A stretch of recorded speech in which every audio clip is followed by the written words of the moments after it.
5% ಬಡ್ಡಿ ನೀಡ್ತೀವಿ ಅಂತ ಭರವಸೆ ನೀಡಿ ಇದೀಗ ಕೋಟ್ಯಾಂತರ ರೂಪಾಯಿ ಪಂಗನಾಮವನ್ನ ಹಾಕಿದ್ದಾರೆ. ಹೌದು, ಶಿವಾನಂದ ನಿಲಣ್ಣರ್ ಮತ್ತು ಆತರ ಶಿವಂ ಅಸೋಸಿಯೇಟ್ಸ್ ಸಂಸ್ಥೆಯ ಕಾನೂನು ಬಾಹಿರವಾಗಿ ಹೆಚ್ಚಿನ ಬಡ್ಡಿ ಅಂದ್ರೆ ಇಂಟ್ರೆಸ್ಟ್ ಅನ್ನ ನೀಡ್ತೀವಿ ಅಂತ ಸರಿಸುಮಾರು 25,000ಕ್ಕೂ ಹೆಚ್ಚು ಜನರಿಂದ 4.500 ಕೋಟಿಗೂ ಅಧಿಕ ಹೂಡಿಕೆಯನ್ನ ಸಂಗ್ರಹಿಸಿ ಬಳಿಕ ಅದನ್ನ ವೈಯಕ್ತಿಕ ಲಾಭಕ್ಕೆ ಬಳಸಿಕೊಂಡಿದ್ದ ವಂಚನೆ ಇದೀಗ ಮತ್ತೆ ರಾಜ್ಯದಲ್ಲಿ ಮರುಸೃಷ್ಟಿಯಾಗಿದೆ ಅಂತಾನೆ ಹೇಳ್ಬೋದು. ಇನ್ನು ಬೆಳಗಾವಿಯಲ್ಲಿ ಅಂತಹದೇ ಮತ್ತೊಂದು ಘಟನೆ ಇದೀಗ ಬೆಳಕಿಗೆ ಬಂದಿರುವಂತದ್ದು.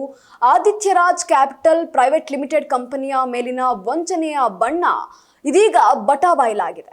ಹೆಚ್ಚಿನ ಬಡ್ಡಿ ನೀಡ್ತೀವಿ ಅಂತ ಆಮಿಷವನ್ನ ಒಡ್ಡಿ ಸಾರ್ವಜನಿಕರಿಂದ ಹಣ ಸಂಗ್ರಹ ಮಾಡ್ತಾ ಇದ್ದಂತಹ ಕಂಪನಿಯ ಮೇಲೆ ಇದೀಗ ಅಧಿಕಾರಿಗಳು ದಾಳಿಯನ್ನ ನಡೆಸಿದ್ದಾರೆ. ಪ್ರತಿ ತಿಂಗಳಿಗೆ 5% ಬಡ್ಡಿ ನೀಡ್ತೀವಿ ಅಂತ ಭರವಸೆಯನ್ನ ನೀಡಿ ಕೋಟ್ಯಾಂತರ ರೂಪಾಯಿ ಠೇವಣಿಯನ್ನ ಸಂಗ್ರಹ ಮಾಡಲಾಗಿದೆ. ಇದೀಗ ಈ ಗಂಭೀರ ಆರೋಪ ಇದೀಗ ಕಂಪನಿ ಮೇಲೆ ಬಂದಿರುವಂತದ್ದು.